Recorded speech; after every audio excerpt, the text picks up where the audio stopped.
과학기술의 불모지나 다름없었던 우리나라의 과학기술 지식정보에 첫 씨앗을 뿌린 국내 최초의 과학기술정보 전문 연구기관이 있습니다.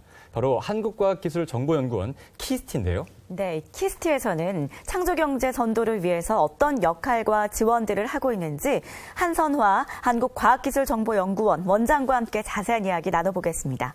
안녕하십니까? 네. 안녕하십니까? 안녕하세요. 네, 자, 원장님 감사합니다. 자, 과학기술은 우리의 일상생활뿐만 아니라 산업계 굉장히 다양한 곳에 적용되고 있지 않습니까? 네. 과학의 중요성은 뭐 거듭 강조해도 부족한 게 아닌 것 같은데 네. 어디에 중요성이 있다고 보십니까? 네. 원장님께서는. 일단 과학기술은 저는 인간의 한계를 넓혀주는 도구라고 생각을 합니다. 그렇군요. 인류의 역사는 어떻게 보면 과학기술의 발전과 더불어 발전해 왔다고 볼 수가 있는데요. 네. 예를 한번 들어볼게요. 네. 농업기술이 발달하면서 정해진 경작지에서 더 많은 소출이 이루어지게 됐죠. 그래서 인류는 기아에서 해방되게 네. 되었습니다.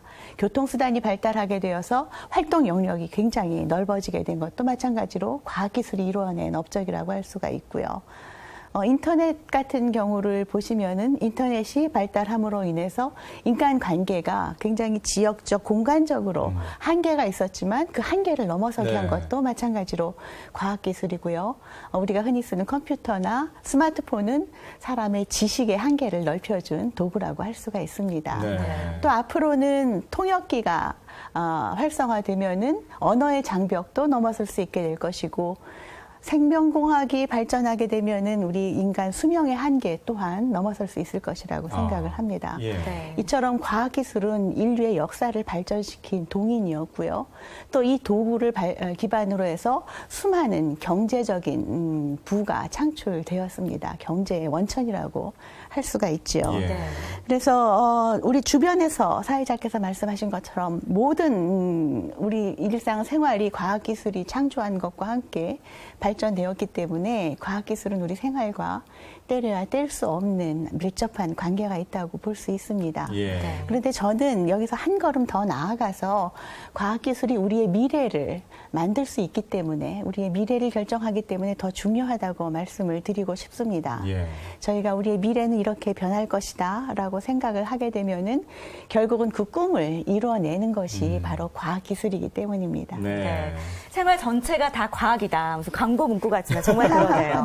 그럼 이 키스티 자체는 어떤 역할을 하고 있는지 궁금한데요. 저희가 과학에서도 이제 창조 경제가 참 중요하잖아요. 네. 이런 면에서 키스티는 지금 어떤 역할들을 하고 있나요? 처음에 소개를 하셨죠. 키스티가 과학기술정보 인프라기관이다라고 예. 말씀을 하셨는데요. 네. 굉장히 좀 생소하실 거예요. 과학기술 인프라가 도대체 뭐지? 굉장히 네. 생소하실 텐데 사실 인프라라는 것은 어떤 사회나 조직이 운영되기 위해서 기반적으로 제공되어야 되는 것이 바로 인프라입니다. 네. 우리가 흔히 아는 사회 인프라, SOC라고 하는 것을 네. 보면은요, 뭐 도로나 항만, 교량 이런 것들, 이런 하드웨어 인프라가 있고 또 이 사회를 지탱하기 위한 법률이나 제도, 교육과 같은 소프트 인프라가 있습니다. 네. 마찬가지로 과학기술 인프라라고 하면은 연구자들이 연구를 하는데 반드시 필요하지만 이것을 개개인이 모두 활용하고 또 구축하고 운영하기에는 굉장히 효율적이지 못한 그런 것들을 과학기술 인프라라고 저희는 이야기를 합니다. 네. 그래서 키스티에서 제공하는 것은 우리가 최첨단 연구를 할 때 반드시 필요한 아주 비싼 장비입니다. 예. 국가 슈퍼컴퓨팅 그리고 초고성능 네트워크와 같은 하드웨어 인프라를 제공하고 있고요. 또 연구에 반드시 필요한 국내의 과학기술 정보 그리고 이를 기반으로 한 고부가가치 정보와 같은 소프트 인프라를 제공을 하고 있습니다. 네. 그리고 키스티에서는 정부 출연 연구기관에 대한 국가와 또 국민의 그 기대와 부응이 예. 달라지고 있습니다. 이에 부응해서 국민의 행복 그리고 창조 경제 실현에 이바지하기 위한 일들도 같이 하고 있습니다.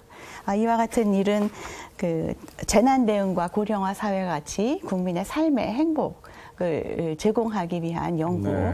같이 하고 있고요. 네. 또 중소기업과 중견기업의 R&D를 지원하고 사업화를 지원해서 중견기업으로 키우기 위한 이런 연구활동 같이 하고 있습니다. 네, 그렇군요. 요즘 창조경제가 화두입니다. 네. 이제 많은 분들이 창조경제가 어떤 거다라고는 많이 이해를 하고 계시는 것 같은데요. 네. 과학기술이 이 창조경제에 어떤 영향을 줄 수 있을까요? 창조경제의 핵심은 창의적인 아이디어가 네. 어떻게 실현화되어서 일자리도 창출하고 국민 경제도 이바지하고 우리를 더 살기 좋게 해주는가. 그것이 핵심이라고 생각을 합니다. 예. 그런데 과학기술은 바로 이 아이디어를 실현시키는 가장 중요한 도구입니다. 이런 측면에서 보자면은 과학기술이야말로 그 창조경제의 핵심이다라고 말씀을 드릴 수가 있지요.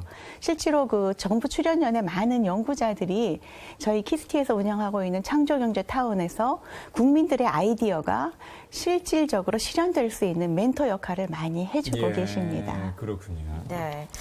그렇게 창조 경제가 참 중요할 때 아까 중소중견기업 말씀을 네. 하셨잖아요. 지금 네. 캐스티도 중소기업을 아주 핵심 고객으로 삼고 지원을 하고 있다고 하는데 지금까지 어떤 지원들이 있었고 그렇게 지원을 하게 되면요. 결국 성과가 나오잖아요. 네. 어떤 효과들을 기대할 수 있을까요? 저희는 굉장히 빨리 중소기업의 중요성에 눈을 떴습니다. 네. 그래서 2009년에 전국 최대 규모의 산학연 네트워크인 전국 중소 과학기술 정보협의회 아스티라는 것을 조직을 했어요. 지금 네. 현재 약 12,000명 가량의 회원들이 들어와 있는데 이 중에 8,000명 가량이 중소기업의 CEO 또는 CTO 연구소장님들이십니다. 네. 이런 아스티들이 중소기업이 생존하고 발전하는데 반드시 필요한 그 기술 정보, 산업 정보, 분석 정보들을 저희가 제공을 하고 있고 또 R&D 지원을 하고 있습니다. 또 이런 아스티들은 전국에 흩어져 있기 때문에 전국의 주요 권역별로 약 20개의 지식연구회를 저희가 운영을 하고 있어요. 이 지식연구회에서는 아스티 지역의 중소기업, 중견기업들과 또 지역의 학연의 주요 연구자들, 교수님들이 같이 협력을 하셔서 주요 테마에 대해서 지역에서 중점적으로 발전시키고자 하는 테마에 대해서 중소기업과 지역이 같이 상생하는 네. 이런 협력 생태계를 저희가 구축을 한 바가 있습니다. 그리고 올해부터는 이 아스티를 전국 규모의 가치 사슬형으로 저희가 진화시키고자 합니다. 어떤 물건을 만들 때 제품의 부품부터 제품 생산 그리고 그것을 마케팅하는 것까지 쭉 가치 사슬이 있는데요. 네. 이것을 중심으로 아스티의 협력사들 그리고 전국의 전문가들을 엮어내서 지원을 하고자 하고요. 또 저희 혼자만 가지고는 중소기업의 애로사항을 전부 해결해 드릴 수는 물론 없습니다. 예. 네. 그래서 저희가 275개의 패밀리 기업을 선정을 했고요. 이 패밀리 기업을 지원을 할 때 저희뿐 아니라 저희 이웃 출연연들 그리고 전문 기업들까지 힘을 합해서 실질적인 지원이 원스톱으로 이루어질 수 있도록 지원할 예정입니다. 그렇군요. 지난해 키스티가 운영했던 사업, 이 기술 멘토링과 R&D 기획 지원 사업인데요. 올해도 계속된다고 이야기를 네, 들었거든요. 네. 성과가 좋았던 것 같습니다. 그 참가자들의 반응도 어땠나요? 저도 깜짝 놀랐습니다. 저희가 그 참가자들 만족도 조사를 해봤는데요. 대개 5점 만점의 만족도 조사를 하면 4점이면은 우수하다 합니다. 근데 4.7점이 나왔어요. 예. 그리고 우리가 이 서비스를 다시 한번 이 지원을 다시 받고 싶다라고 하는 재참여 의사가 97%가 넘게 나올 정도로 아주 굉장한 호응을 받았고요. 성과에 대해서는 저희가 작년 사업이기 때문에 아직 성과 분석이 완전히 끝나지 않았습니다. 네. 그렇지만 저희가 2013년도에 지원을 한 사례에 대한 성과 조사 결과가 나와 있는데요. 2013년도에 저희가 90개의 기업을 지원을 했습니다. 90개의 기업을 지원을 해서 저희가 지원한 그 부분에 대한 그 성과만을 취합을 해보았을 때 매출이 전년 대비 2,900억 원 네. 증가를 했고요. 또 신규 고용이 450명 이상이 창출이 된 것으로 분석이 됐습니다. 네. 뭐 이만하면은 저희 그 과학기술과 ICT를 중소기업에 접목해서 창조경제를 이뤄낸 좋은 사례라고 저희가 자랑할 만하지 않은가요? 그렇군요. 네. 사업 그러네요. 지원을 받은 이후의 네. 성과가 그렇게 네, 지금 나왔다는 그렇습니다. 말씀이시죠. 네. 예. 그렇게 중소기업 같은 뭐 전문가가 아니라도 또 이렇게 키스티에 도움을 받을 수 있는 게 있다고 합니다. 창조경제타운 서비스라는 건데요. 이거는 국민이 뭐 아이디어를 내게 되면은 그게 구현시키기 위해서 돕는 그런 서비스죠. 네네. 예, 이것들이 지금 결국 아이디어가 실현이 되고 또 네. 사업화가 되고 이러려면은 어떤 도움들이 좀 필요할까요? 우선 아이디어가 사업화되려면은 사실 국민들의 아이디어는 굉장히 좀 애매합니다. 네. 애매하고 그야말로 머릿속에서 아주 구름처럼 뭉게뭉게 돌던 아이디어들이기 때문에 이것을 구체화시키는 단계가 필요하고요. 이 구체화 단계를 위해서 저희가 매주 금요일 멘토링 데이라 매월 마지막 금요일 네. 멘토링 데이라는 것을 운영을 하고 있습니다.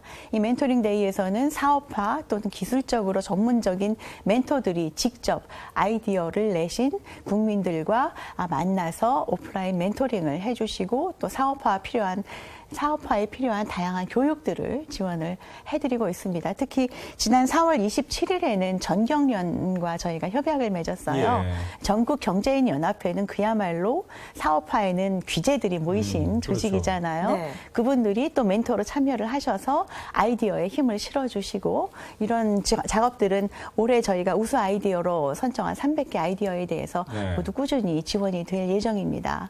그리고 아이디어가 저희 창조경제타운을 통해서 성숙하게 되면 이게 실질적으로 이제 예산도 지원받고 뭐 그 시제품도 만들고 이래서 사업화가 돼야 되잖아요. 그렇죠. 이런 것들을 하기 위해서 정부에서 굉장히 많은 지원 프로그램들이 있습니다. 대표적으로 이제 창조경제 혁신센터 예. 지역마다 지금 생기고 있죠. 네. 창조경제 혁신센터와도 저희 아이디어를 연계를 하기도 하고요.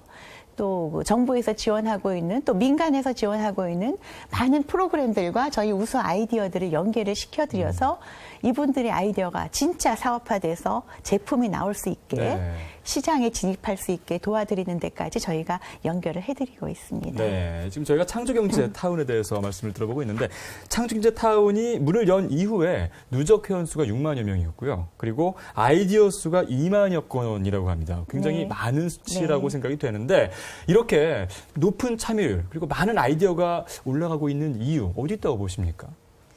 저는 창조경제타운을 보면서 그 세종대왕께서 창제하신 훈민정음의 서문이 네. 떠올랐습니다. 예. 그 훈민정음의 서문에 보면은 우리가 학교에서 배워서 다 그렇죠. 외우고 예. 계시잖아요. 네. 나라 말씀이 우리나라 말이 중국과 다르기 때문에 그 어리석은 백성들이 자기가 생각하는 바가 많아도 그걸 쉽게 표현하고 그 뜻을 널리 펼 수 없는 사람들이 굉장히 많다라는 것이 바로 서문에 나와 있는 그런 말입니다.